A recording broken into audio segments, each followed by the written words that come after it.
A few days ago, NBA 2K invited me and 99 other creators to Community Day. If you don't know what that is, Community Day is where they allowed us to play NBA 2K23 Next Gen early and use the My Player builder. So in today's video, I will be showing you guys one of the builds that I made. If you would like to see one of the other builds that I made, make sure to subscribe with notifications on to see when I post the other builds, or check the channel to see if they're already uploaded. Hope you guys enjoy the video. Look, man, no intro. We're getting straight into it. I just want to say real quick, this is pre-recorded, okay? I recorded this at the event. Right now, when I'm talking to you guys, I am not currently controlling the stick, so I can't explain to you guys as I'm going. But position, we're going to want to go power forward. Height, you're going to want to go 6'9". Now, the reason this build is so tough, as you guys can wait as I'm changing this stuff around. The reason this build is so tough is because at 6'9", with minimum wingspan, you get an 87 ball control. But at maximum wingspan, you also get an 87 ball control. I don't know if it's a glitch. I don't know what it is. But it's just stupid over 6'9" with a max wingspan and an 87 ball control. Like, that is literally unheard of. So the first thing I did is I went ahead and got an 84 driving dunk, which allows me to get contact dunks. So far, we have 8 finishing badges. We just got up to 21 shooting badges. I might turn that down a little. I don't know. Listen, I made this build like 2 days ago. I forgot what the main build even looks like. I just remember I was talking to the real dog about it. Shout out to him. Like, this build is literally just stupid overpowered. I was literally calling people over. Hey, come look at this build real quick. Like, it's literally just dumb overpowered for no reason. Hey, by the way, though, real quick, like, I don't really do live comms like that, and especially for build videos, like, it's kind of tough. So I apologize if, like, I'm not hovering over something as I'm talking about it or whatever. You know, there's nothing I can do about it. So right here, I'm just trying to get my defense up. Most of this video, I think I was just playing around with it because I was just trying to see what I could do better and, like, what I could do worse, whatever. But this build, it ends up getting great defense. You have decent rebounding. I'm pretty sure my rebounding stays at that. 6'9" with a 7'7" wingspan, with a 75 defensive rebound. That is way more than you need to run the guard. Because think about it, you're also going to be playing with a spot up who is most likely a center. So you're going to be matched up against the point guard. You're literally grabbing every offensive rebound. Like, say you want to go in for like a driving layup or something and you miss, you're grabbing every single board. You have a 70 interior defense so you can stop rim running. You also have the height to help it out. I think I don't know what block I ended at, but I know it was like it was at least high enough. You see with an 89 pass accuracy. I did that for the playmaking badges. It is super tough to like get badges this year, basically, because they cost so many badge points. So I wanted to make sure I get the most badge points as possible in the playmaking category. So we ended up, I think this might be the final product. I'm pretty sure we ended up getting 9 potential finishing, 21 potential shooting, 23 potential playmaking, and 21 potential defensive badges. And by looking at this build, you can tell, like, it is very, very well-rounded. Like, usually when you make tall ISO builds like this, the height kind of carries and the attributes aren't that good, but, like, the height makes it better. But literally, like, the attributes on this build itself is good, because one thing I noticed about the build system this year is it is tough to make good builds. You really got to make role players, if we're being honest. Now, for the takeovers here, I believe I went with double sharp take. I don't really see why you'd go with anything else. Sharp take, literally, it's literally just like, I don't know how to explain it. It's just sharp take. Like, you want sharp take on every build you get. If you want to go with a different secondary takeover, I guess I would go with maybe extreme clamps, because I like lock takeover a lot. It helps me, like, play defense, obviously.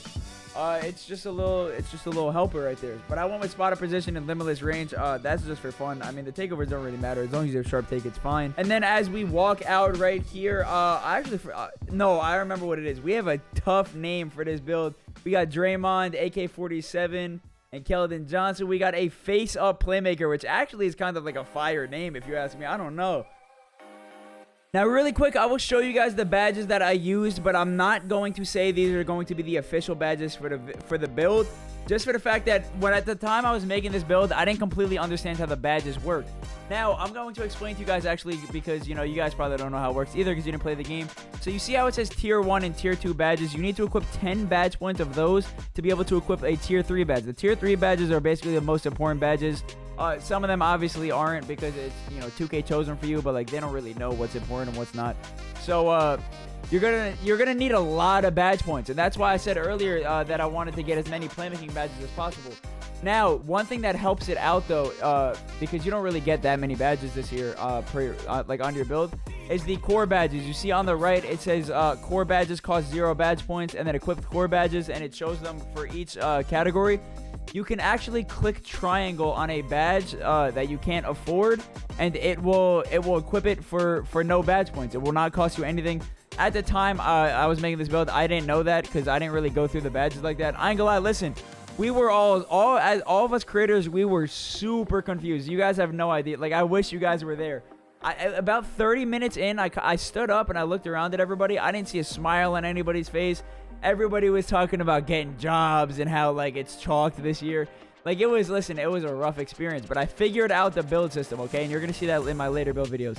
Obviously, I figured out, like, you know, I figured out the badge system, I could say, because I had the build system figured out by the time I made this build, obviously, because this build is a demigod. But the badges, I didn't completely have figured out. Because you see right here, when you look at the tier 3 badges, handles for days, killer combos, which is basically quick chain, and then unpluckable. Those are 3 badges you need, and I can only afford getting 2 of them. So I was really trying to figure out what I wanted. I couldn't even max them out either. Like, that was the sad part of it all. So, like, not only could I not get them all, I couldn't even max them out. But with the core badges, that'll definitely help it out, and I'm very glad they added that to the game. I really think this build system will actually add, like, a skill gap this year. Now, for the record, I don't know if it's the same thing on current gen. I heard they're not the same build system, but we don't know for sure how similar they are, how similar they aren't. So, you know, we'll see when the game comes out. But I'm going to show you guys some gameplay real quick. Look, so we're getting into the gameplay here. Listen, don't expect much from the dribbling enemy, because I'm not gonna lie, you don't get to choose your own SIGs, and they give you, like, random SIGs. And 6-9s, they don't really get the best ones, like, off-rip. Like, you really gotta find that sneaky package, and I just knew I wasn't gonna get it, so I didn't even try to, like, lab up with the SIGs. I was really just testing the jump shots out. Also, you can see that I have the shot meter on. This is literally, like, the first build I made. I didn't know how to turn the shot meter off yet, because on the demo version of the game that we had... Well, it's not the demo version. I don't know what it was. It was like a community day version. I don't know. What's it called? Like, the settings, it just didn't have a settings. You have to go to a play now game and then do it. Whatever. But you see me cooking up, though. Like, you see me greening. You really could shoot over people, too. Like, that's what I like about this build. You're 6'9" with a max wingspan, and you literally can just shoot over people. But, you know, I'm talking too much because I am cold right now. But look at the little cold ring, too, bro. It is like a magical little aura. Like, listen, when you're cold this year, you're going to feel it, and everybody on the court is going to know that you're cold. But you see how I broke it, though, with the little step back? Like, I'm really too nice. Listen, I'm telling you, just give me time to figure out the little SIGs packages, bro. I hit him with another step back. We hit a white. Now, I think I actually hit 2 whites in this gameplay, which is insane, because I'm not going to lie, those might have been the only 2 whites that I hit the entire time. Yeah, I think that was green. But there were, I promise you, whites were not going in. And I think I might have been on pro, too. I don't know what difficulty I was on, because I don't know if the difficulty that you choose, like, carries on to this. Whatever difficulty I was on, I'm telling you, I was not hitting any whites at all, and I love that. Like, I'm so happy about that. So far, my overall thoughts about the game, I like the way it feels. Anyways, I'm going to be on current gen, so it don't even matter. Look at me, 2020, though. I'm choking, bro. I got to... This is the game winner right here. Hold on. Let me hit it with a little snatchback. Zoom in. Oh my god, with the little turnaround. You see how the jump shot celebration still work? That's gonna counter, like, the little delay for the greens, because, you know, you can still see when you're green if you have a celebration, like, equipped and whatnot. But yeah, that was a little gameplay. My bad if I'm talking fast, bro. I don't really do post comms like that. I'm a live comm kind of guy. But listen, make sure to check the channel out to see if I uploaded any other videos. You know, I got you guys. I got 4 different build videos I'm posting and a bunch of TikToks. Link will be in the description. Make sure to drop a like, subscribe, comment, all of that. Turn noties on to see when I post these builds. I got you guys. Listen, you guys know I always make the best builds, and I got you all of you current gen players too. I can't even speak right now, bro. Peace out.